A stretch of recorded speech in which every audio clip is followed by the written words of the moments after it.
my dear students. Good morning. How are you? I hope you all will be fine. Students, first of all, I would like to let you know that we have started online classes. All the teachers have started online classes, and you must be receiving the videos. So that is the way you have to study. We are providing you videos on daily basis. You have to watch them. Okay, students, as you all know, we all are suffering. We are going through a very contagious pandemic which entire country is going through. So first of all, I would suggest you all to stay home if possible. Okay बच्चों, इस pandemic में आप लोग जिस तरह की situation है उसको हैंडल करते हुए हम लोगों ने ऑनलाइन क्लासेस स्टार्ट की हैं। तो आप लोग घर पहले तो इस पैंडमिक में आप लोग बाहर ना निकलें, घर पे रहें। एंड सेकंड थिंग क्या है कि वीडियोस जो आपके लिए प्रोवाइड की जा रही हैं उनको आप डेली बेसिस पे देखें, ठीक है ना। और दूसरी बात ये बच्चों कि आप लोग नोट्स बनाना शुरू करें आप, लेकिन नोट्स बनाने से पहले आपको बुक सेट परचेज कर लेना है, क्योंकि अगर आप बुक सेट नहीं परचेज करेंगे तो नोट्स कैसे बनाएंगे और कहाँ से आप पढ़ाई करेंगे। ठीक है, तो आप पहले तो बुक सेट परचेज कर लीजिए, उसके बाद नोट्स बनाना शुरू करेंगे। Today first lecture in SST, lecture of first chapter environment. Okay, so today I'll teach you the first chapter in SST which is environment. So चलिए स्टार्ट करते हैं। बाकी आप लोग नोट्स वगैरह बना लीजिए। और कोरोना के टाइम पे मैंने कल आपको वीडियो दी थी, तो आप प्रोटोकॉल्स वगैरह को फॉलो करते रहिए। चलिए अब हम लोग चलते हैं वीडियो की तरफ और अपने टॉपिक की तरफ। हो गया। सो स्टूडेंट्स, जैसे ही हम आते हैं अपने इधर टॉपिक पे, तो हमको सबसे पहले फर्स्ट चैप्टर हमारा एनवायरनमेंट दिखाई पड़ता है। एनवायरनमेंट बच्चों, एनवायरनमेंट का मीनिंग होता क्या है? सबसे पहले आप यहाँ पे देखिए, इस टाइटल को समझिए, because before we start any topic we must know what is the meaning of the title. Alright, इससे पहले हम कुछ शुरुआत करें टाइटल की, हमको उसका मीनिंग ज़रूर मालूम होना चाहिए। So students, what is the meaning of environment? Environment का मीनिंग क्या होता है? बच्चों, ये जो एनवायरनमेंट है इसका मीनिंग क्या होता है? क्या आप लोगों ने एनवायरनमेंट को पहले पढ़ रखा हुआ है और एनवायरनमेंट को समझने की कोशिश की है? आप में से बहुत सारे बच्चे एनवायरनमेंट का हिंदी मीनिंग पर्यावरण बता रहे होंगे, लेकिन बच्चों हिंदी मीनिंग ही एग्जैक्ट मीनिंग नहीं हो जाती, ठीक है ना। तो सबसे पहले पर्यावरण, ठीक है, आपने अगर आंसर किया है तो इसका हिंदी मीनिंग एनवायरनमेंट का मतलब पर्यावरण सही है। बच्चों, एनवायरनमेंट जो वर्ड है वो एक्चुअली एक ग्रीक वर्ड है जिसका मीनिंग होता है, देखिए, मेंट, एनवा, दो वर्ड से बना हुआ, एनवा एनमेंट है ना, इसको बोलते हैं एनवायरमेंट। ठीक है, एनवायरमेंट। तो इस तरह से बच्चों ये दो वर्ड से मिलकर बना हुआ है एक एनवा, एनवा एंड प्लस मेंट। देखिए बच्चों, इसका मतलब होता है नेबरिंग, है ना, या पड़ोसी। ठीक है बच्चों, हमारे आसपास, एनवायरनमेंट मतलब नेबरिंग यानी कि पड़ोसी। सो एनवायरनमेंट मीन्स नेबरिंग, पड़ोसी। सो सबसे पहले मैं आपको बोलता हूँ कि आप अपने सराउंडिंग में देखिए, ठीक है, look at your surroundings. Surroundings means आपके आसपास, ठीक है, जो आपके आसपास चीज़ें चल रही होंगी उनको देखिए, उनसे आपको क्या देखने को मिलता है। whatever you see in your surroundings, what do you feel? You must be watching buildings, tables, chairs, houses. In fact, you must be watching water, soil, air, wind, trees, alright बच्चों, आप अगर आसपास अपने देख रहे हैं तो आप क्या देख पा रहे होंगे, आपको दिखाई पड़ रहा होगा कि विंड है, ठीक है ना बच्चों। आप देखिए, सबसे पहले आई वुड लाइक कि आप लोग इस फिगर को देखें। Okay, so have a look, you can watch the trees. आप यहाँ पे ट्रीज देख सकते हैं, यहाँ पे एनिमल्स को देख सकते हैं, और फिर उसी के फिगर के आप लोग राइट साइड पे भी एक फिगर देख सकते हैं। यहाँ पे कुछ बिल्डिंग्स हैं, ये स्मोक, सन, ये चीज़ें। बच्चों ये आप क्या देख पा रहे हैं, ये चीज़ें क्या आप नोटिस कर पा रहे हैं? इससे कुछ आपको ये मालूम चलता है कि आपके आसपास जितनी चीज़ें हैं, आपके आसपास जो चीज़ें हैं, आप कुछ भी देख लीजिए, आपके आसपास जितनी चीज़ें हैं, जैसे कि चेयर हो गया, आप देख पा रहे होंगे जिस पे बैठे हुए हैं, उसके अलावा wind that is flowing, water, trees, sun, even you, यहाँ तक कि आप भी एनवायरनमेंट के पार्ट हैं। तो बच्चों एनवायरनमेंट का मीनिंग होता है, वैसे तो अगर मैं इसके वर्ड की बात करूँ, इसका जो मीनिंग होता है वो होता है नेबरिंग या पर्यावरण। तो बच्चों सबसे पहले मैं आपको बताऊं, यहाँ पे एक स्टोरी दी गई है, आप अपने बुक पे रीड करेंगे स्टोरी को, तो यहाँ पे एक कन्वर्सेशन है, जिसमें कन्वर्सेशन से ये मालूम चलता है कि आप अपने आसपास की चीज़ों को, जितनी भी चीज़ों को देखते हैं, वो एक्चुअली क्या है, एनवायरनमेंट है, एनवायरनमेंट का पार्ट है।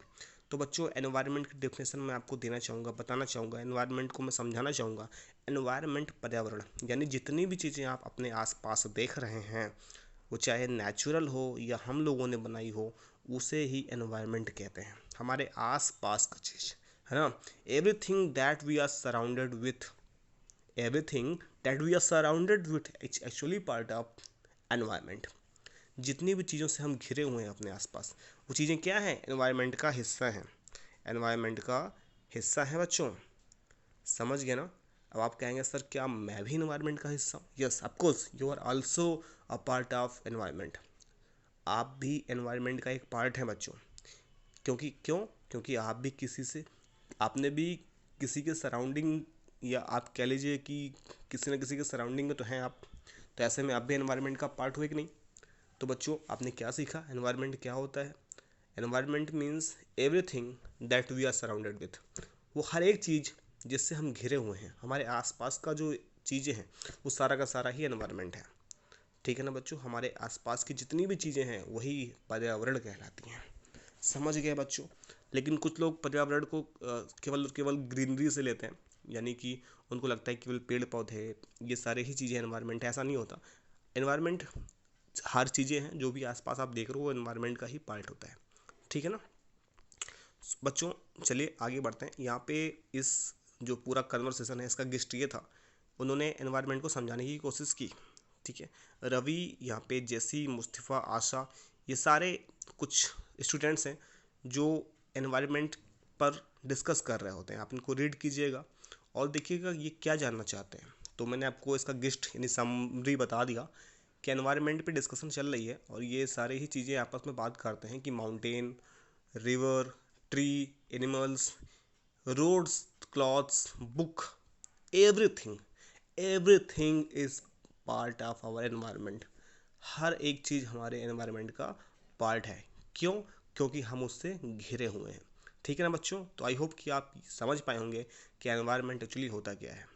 तो एनवायरनमेंट मैं फिर से बता दूं कि जिससे भी हम घिरे हुए हैं अपने आसपास, वो चीज़ें एनवायरनमेंट कहलाएंगी।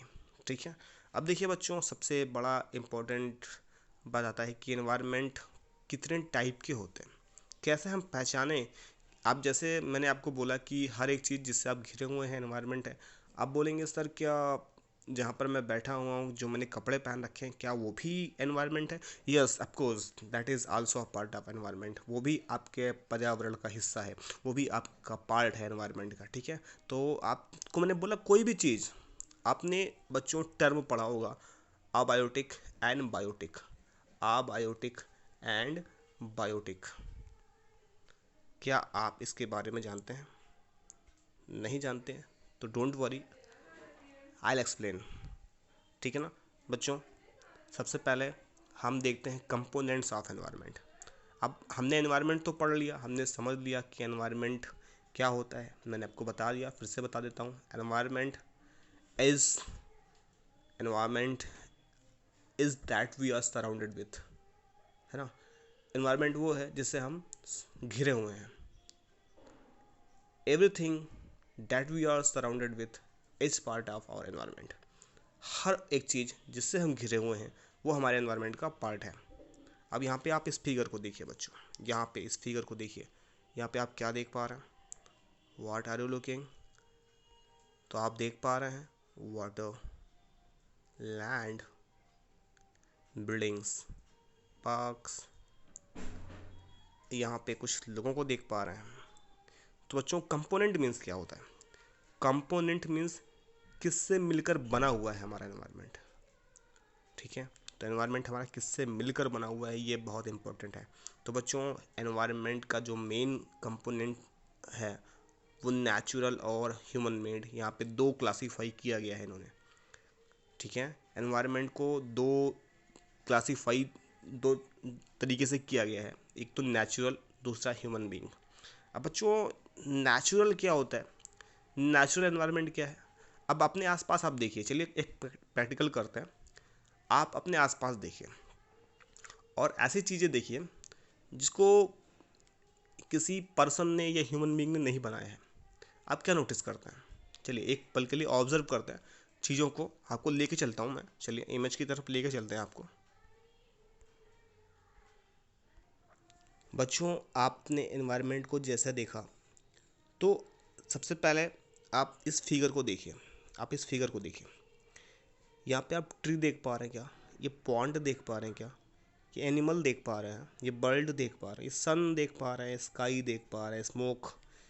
इतनी चीज़ें देखने के बाद अब आप अपने सराउंडिंग में देखिए। अब आपको सराउंडिंग में देखने के लिए क्यों बोला मैंने? क्योंकि अब आप ये जान चुके हैं कि एनवायरनमेंट क्या होता है। आपके आसपास की हर वो चीज़ एनवायरनमेंट का पार्ट है। तो आपका जो ये आसपास का एरिया है वही एनवायरनमेंट हो गया। तो आप अपने आसपास देखिए और कहाँ तक आप देख पाते हैं, और उनमें जो कुछ आप देख पाते हैं उनमें से वो चीज़ें जो नेचुरल हैं। नेचुरल का मीनिंग क्या होता है? जो अपने आप इस नेचर में आई हुई हैं, जिनको हमने नहीं बनाया। जैसे कि एग्जाम्पल सन। बच्चों सन खुद से है, नेचर ने दिया है। उसके अलावा आप क्या देख पाते हैं? Trees, water, soil, moon, planets, stars, sky. ये सारी चीज़ें क्या है? नेचुरल हैं, यानी कि इनको ह्यूमन बीइंग नहीं बना सकता, ठीक है बच्चों। तो ऐसी चीज़ें हैं जिनको ह्यूमन बीइंग नहीं बनाता और नेचर ने उनको दिया है और हमारे आसपास रहती हैं, उनको हम बोलते हैं नेचुरल एनवायरनमेंट।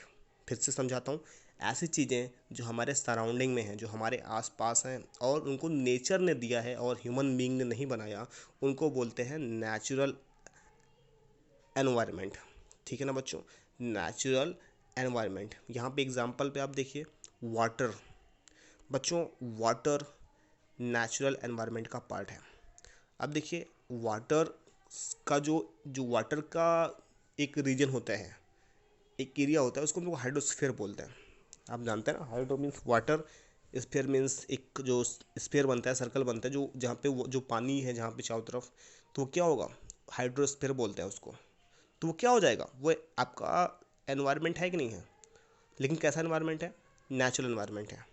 ऐसा ही अगर आप देखोगे तो आपके आसपास विंड हो रहा होगा, हवा बह रही होगी, तो वो भी तो एटमॉस्फेयर है, आपके आसपास है। तो वो कैसा एटमॉस्फेयर हुआ? Natural atmosphere. फिर आप देखिए, आप कुछ चीज़ें और देख पा रहे होंगे, जैसे कि कुछ लैंड, सॉयल आपको ज़मीन दिखाई पड़ रही होगी, तो वो तो खुद से आई ना, ज़मीन को यानी लैंड को हमने बनाया तो नहीं ना। तो वो भी आपके आसपास का रीजन है, तो क्या हुआ? आपका नेचुरल एनवायरनमेंट हो गया। ऐसे ही बच्चों अब देखिए वाटर जहाँ पे होता है उसको बायोस्फीयर बोलते हैं, जहाँ पे एयर होता है उसको एटमॉस्फेयर बोलते हैं। ये चीज़ें आप लर्न कर लीजिएगा। जहाँ पे लैंड होता है केवल, उसको लिथोस्फीयर बोलते हैं। जहाँ पे लिविंग थिंग्स रहते हैं, लिविंग थिंग्स क्या होता है बच्चों? आपने साइंस में पढ़ा होगा, जिस पे लाइफ हो उसको लिविंग थिंग्स बोलते हैं। तो जहाँ पे लिविंग थिंग्स लाई करते हैं उनको बायोस्फीयर बोलते हैं। ये चीज़ें आपको लर्न कर लेनी है, ठीक है बच्चों। 4 चीज़ें, hydrosphere, atmosphere, lithosphere and biosphere, ठीक है बच्चों। सबसे पहले आपको एनवायरनमेंट क्या होता है। Environment, everything that we are surrounded with is part of our environment, ठीक है ना बच्चों। जिससे हम घिरे हुए हैं, हमारे आसपास की हर एक चीज़ एनवायरनमेंट का पार्ट है। और उससे मिला हुआ वो रीजन, उससे मिलकर बना हुआ वो रीजन एक्चुअली क्या कहलाता है, एनवायरनमेंट कहलाता है। Everything that we are surrounded with is part of our environment and the reason is called environment, ठीक है। हर एक चीज़ जिससे हम घिरे हुए हैं वो हमारे एनवायरनमेंट का पार्ट है, और वो क्षेत्र जो हमारे आसपास है वही हमारा एनवायरनमेंट कहलाता है। और ऐसे में एनवायरनमेंट की कंपोनेंट्स क्या क्या हैं, आपने देखा बहुत सारे कंपोनेंट्स हैं, लेकिन उनको 2 टाइप में क्लासीफाई कर दिया हमने, नेचुरल और ह्यूमन मेड। नेचुरल में आपको क्या क्या पढ़ना है, सबसे पहले हाइड्रोस्फीयर, यानी जो वाटर रिलेटेड एरिया होगा वो हाइड्रोस्फीयर कहलाएगा। और जो एयर से रिलेट कर रहा है, जितना जो क्षेत्र हवा के लिए, हवा जहाँ पे केवल और केवल एयर पाई जाती है वहाँ पे एटमॉस्फेयर। उसके अलावा लिथोस्फीयर यानी कि जहाँ पे लैंड एरिया होता है। और फिर बायोस्फीयर जहाँ पे ह्यूमन बींग्स या फिर दूसरे लिविंग थिंग्स जो है एग्जिस्ट करते हैं, ठीक है, उनको बायोस्फीयर बोलते हैं। ये इंपॉर्टेंट फैक्ट है, इसको याद रखिएगा। अब बच्चों सेकंड पॉइंट पे आते हैं, कुछ ऐसे भी एनवायरनमेंट जो नेचुरल नहीं होते, ह्यूमन मेड होते हैं।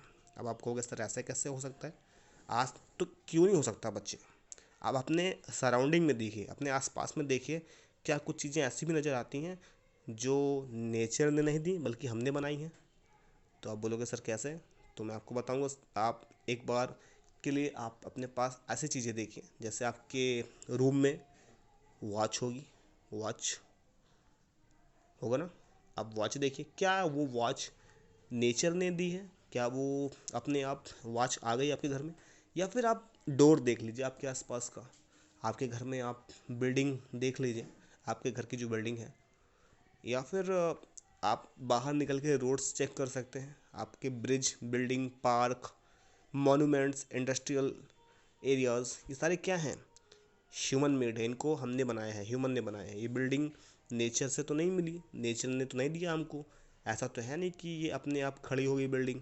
पार्क्स तो ऐसा है नहीं, ब्रिज तो हमने बनाई है, रोड भी हमने बनाई, ये सारे क्या हैं, हमने कंस्ट्रक्ट किए हैं। तो हमारे आसपास का वो रीजन, वो पार्ट एनवायरनमेंट का जिसको एक्चुअली ह्यूमन ने बनाया है, वो कहलाता है ह्यूमन मेड एनवायरनमेंट। तो आई होप कि ये चीज़ें आपको क्लियर होंगी कि एनवायरनमेंट क्या होता है, कंपोनेंट ऑफ एनवायरनमेंट क्या है, और कितने पार्ट में हमने इसको क्लासीफाई किया, और क्या क्या उसको हम बोलते हैं। अब देखिए बच्चों, एक बहुत बड़ा पार्ट आता है जो एनवायरनमेंट का कंपोनेंट है, वो है ह्यूमन, ठीक है ना बच्चों, ह्यूमन। अब हम ह्यूमन मतलब क्या होता है, एक इंसान, एक व्यक्ति, वो कैसे कंपोनेंट है इस एनवायरनमेंट का। चलिए देखिए, अब देखिए हम ह्यूमन नहीं होते तो ये एनवायरनमेंट हमारा, एनवायरनमेंट एक्चुअली ये जो डेफिनेशन है वो आती ही नहीं। क्यों नहीं आती, देखिए ह्यूमन से ही सब कुछ है, ठीक है।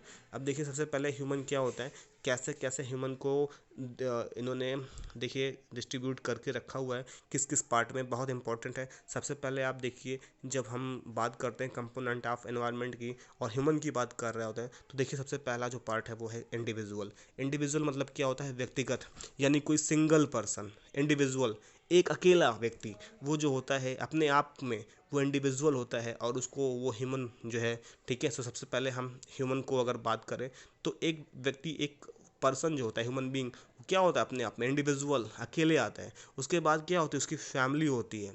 तो इंडिविजुअल यानी अकेला, फैमिली, उसके साथ फैमिली के मेंबर आते हैं और उसका परिवार जुड़ जाता है। फिर अगर बात करें एनवायरनमेंट की, तो वो कम्युनिटी बनाता है। कम्युनिटी मतलब क्या होता है, उसके फैमिली, दूसरों की फैमिली, 2 3 4 इंडिविजुअल एक हो गए, उनकी फैमिलीज एक हुई, तो कम्युनिटी में समुदाय बन जाता है। समुदाय के बाद क्या होता है, रिलीजन बनना शुरू होता है, धर्म बन जाता है ना। कई लोग इकट्ठा हो जाते हैं तो एक धर्म को मानना शुरू कर देते हैं। उसके बाद क्या होता है बच्चों, फिर एजुकेशन, जो एजुकेशनल डिपार्टमेंट होते हैं वो इकट्ठे होते हैं, वहाँ पे सारे जो है ह्यूमन बींग्स मिल रहे होते हैं। उसके बाद एक और इम्पॉर्टेंट फैक्ट है इसका, इकोनॉमिक, यानी कि आपका अर्थव्यवस्था।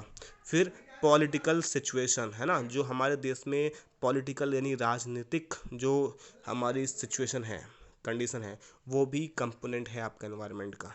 यानी इतनी चीज़ें आपने समझी। ठीक है बच्चों, तो देखिए आपने इतनी चीज़ें तो मैंने आपको क्लियर कर दी कि आप समझ लें। अब ध्यान से इस फिगर को फिर से देखिएगा बच्चों, मैं आपके लिए इस फिगर को फिर से दिखाता हूँ। ये देखिए, इस फिगर को आप अच्छे से लर्न कर लीजिएगा, समझ लीजिएगा। सबसे पहले क्या समझना है, कंपोनेंट ऑफ एनवायरनमेंट के दो पार्ट में क्लासीफाई किया गया, एक नेचुरल, दूसरा ह्यूमन मेड। नेचुरल में आपने देखा कि आपका hydrosphere, atmosphere, lithosphere and biosphere. फिर आपने देखा अगर ह्यूमन मेड एनवायरनमेंट की बात करें तो building, park, bridge, road, monuments, industries. उसके अलावा बच्चों अब आपका क्वेश्चन हो सकता है सर रिवर क्या होगा, तो रिवर बच्चों हाइड्रोस्फीयर में आ जाएगा ना। ठीक है, नेचुरल एनवायरनमेंट वो भी हाइड्रोस्फीयर। ठीक है ना बच्चों, आई होप कि आपको चीज़ें क्लियर हो गई होंगी। और बात करें तो आपका जो ह्यूमन है वो भी कंपोनेंट है एनवायरनमेंट का। और ह्यूमन को कैसे कैसे आप किस किस जगह पर देख सकते हो, कैसे कैसे हमने डिवाइड कर रखा है। तो एक तो इंडिविजुअल होता है ह्यूमन, दूसरा फैमिली होता है उसकी, तीसरी कम्युनिटी बेस्ड पे आप ह्यूमन को एक कंपोनेंट मान सकते हैं, चौथा उसका धर्म होता है। तो धार्मिक रूप से आप देखिए इंसान यहाँ पर धरती पे आया हुआ है और उस वो क्या कर रहा है, पार्ट बनकर है एनवायरनमेंट का। ठीक है, एजुकेशनल तौर पर है यहाँ पे, और उसके अलावा इकोनॉमिक और पॉलिटिकल। इस तरह से ह्यूमन आपसे पूछ सकता है कि किस किस फॉर्म में है हमारा इकोनॉमी का पार्ट, सॉरी हमारे इन्वायरमेंट का पार्ट कैसे है ह्यूमन। तो आप इतनी चीज़ों से बता सकते हो उसको। ठीक है ना, ऐसे इस तरह से इतने तरीके से वो हमारे एनवायरनमेंट का पार्ट है। ठीक है बच्चों, तो इतनी चीज़ें थी। अब बच्चों दो टर्म आपको और पढ़ लेने हैं इंपॉर्टेंट। वो टर्म क्या है, वो टर्म है बायोटिक एंड अबायोटिक। ठीक है, ये बहुत इंपॉर्टेंट टर्म है, बायोटिक एंड अबायोटिक। बच्चों बायोटिक क्या होता है, the world of living organism.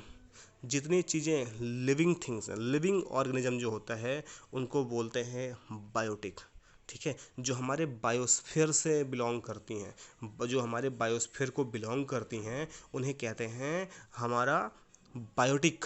ठीक है, जैसे कि प्लांट्स, एनिमल्स, ये क्या है, ये बायोस्फीयर में से ही लिविंग थिंग्स हैं, यानी कि ये वहाँ पे एग्जिस्ट करते हैं और ज़िंदा रहते हैं, तो उनको क्या बोलते हैं, बायोटिक। और दूसरा होता है अबायोटिक, यानी कि नॉन लिविंग थिंग्स, जैसे कि लैंड, वाटर, सॉइल एटसेट्रा, ये सारे क्या हैं, अबायोटिक हो जाएंगे। ठीक है, तो आपको ये चीज़ें क्लियर होंगी कि बायोटिक और अबायोटिक क्या हो गया।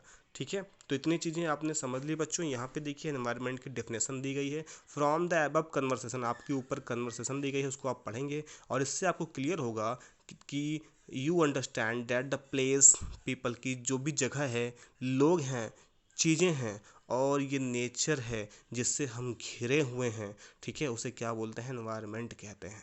फिर से एक बार बच्चों मैं आपको समझाता हूँ कि देखिए वो हर एक place, people, things and nature that surround any living organism is called environment. कोई भी चीज़, कोई भी प्लेस, पीपल, कोई भी चीज़ या नेचर जो किसी एक व्यक्ति के आसपास के एरिया को कवर करता है वो एनवायरनमेंट कहलाता है। यानी हमारे आसपास की हर एक चीज़ जिससे हम घिरे हुए हैं वो हमारा एनवायरनमेंट है। ठीक है ना बच्चों, मैं बहुत ही सिंपल लैंग्वेज में आपको समझा दे रहा हूँ। उसके अलावा आपने बायोटिक पढ़ा, बायोटिक क्या होता है, जिसमें लाइफ होती है, ऐसे ऑब्जेक्ट जो लिविंग ऑर्गेनिज्म होते हैं उनको बायोटिक बोलते हैं, और जो लिविंग ऑर्गेनिज्म नहीं होते उनको अबायोटिक बोलते हैं। ठीक है ना बच्चों, अब देखिए बच्चों यहाँ पे एनवायरनमेंट का मैंने आपको मीनिंग, एक वर्ड ओरिजिन बताया था कि इसका वर्ड की उत्पत्ति कहाँ से हुई है। तो देखिए बच्चों एनवायरनमेंट की जो उत्पत्ति हुई है वो दो वर्ड से हुई है, एनवायरनर, ठीक है ना, और एनवायरनर का मतलब होता है नेबरहुड। यहाँ पे इन्होंने फ्रेंच से दिया है, ग्रीक में भी इसका मीनिंग निकलता है। तो बच्चों याद रखिएगा कि ये क्या है, एनवायरनर से लिया गया है, और एनवायरनर का मतलब होता है नेबरहुड, यानी कि पड़ोसी। तो हमारे पड़ोसी ही हमारे एनवायरनमेंट होते हैं। आप इस चीज़ को जान चुके हैं, समझ चुके हैं। ठीक है ना बच्चों, अब देखिए मैं आपको एक वर्क दे रहा हूँ, कल हम लोग नेचुरल एनवायरनमेंट और हमारा मैन मेड एनवायरनमेंट की तरफ आगे बढ़ेंगे। उसमें हम लिथोस्फीयर, बायोस्फीयर, हाइड्रोस्फीयर के बारे में जानेंगे और एटमॉस्फेयर के बारे में। ठीक है ना, लेकिन उससे पहले मैं आपको बता दूं कि आपको एक मैं एक्टिविटी दे रहा हूं, आपको एक काम करना है घर पे। वो क्या करना है बच्चों, लुक एट योर सराउंडिंग, आप अपने आसपास देखें। Make a list of uses that the land in your neighbourhood is being put to, और आप एक लिस्ट बनाएं। ठीक है ना, list of uses that the land in your neighbourhood is being put to, इसका मीनिंग क्या होता है बच्चों। सो स्टूडेंट, आपको एक लिस्ट बनाना है हर उस यूज का जो भी आप यूज में ला रहे हो आपके जो लैंड पे। ठीक है, आपके आसपास का जो नेबरहुड एरिया है उस पर जो लैंड है उस पर जितनी भी चीज़ें यूज की जा रही हैं उनका आप लिस्ट बनाएंगे। ठीक है, तो ये आपका लेट्स डू है, इसको आपको एक्टिविटी करनी है, बाकी इसको आप करेंगे और हम लोग कल नेचुरल एनवायरनमेंट को पढ़ेंगे। देखिए बच्चों, यहाँ पे फिगर भी ड्रा किया हुआ है हाइड्रोस्फीयर का, बायोस्फीयर का, लिथोस्फीयर का और एटमॉस्फेयर का। हम लोग कल इसको पढ़ेंगे। ठीक है, आज के लिए आपको मैंने एनवायरनमेंट का इंट्रोडक्शन दे दिया है और कंपोनेंट के बारे में बता दिया है, तो इसको आप लोग नोट्स बना लेंगे और अच्छे से वीडियो देख लेंगे। ठीक है बच्चों, all right. So I hope कि ये वीडियो आपको समझ में आ गई। If you have any problem, queries or doubts, then you can call me if you want. Otherwise I'll take live class tomorrow where you can join me through Zoom. ठीक है, तो कल मैं एक क्लास लूँगा ऑनलाइन जहाँ पे आप मुझे जूम के थ्रू ज्वाइन कर सकते हैं and I will clear your doubts. All right, so बच्चों, that's all for today in this video. Have a good day ahead. Thank you so much.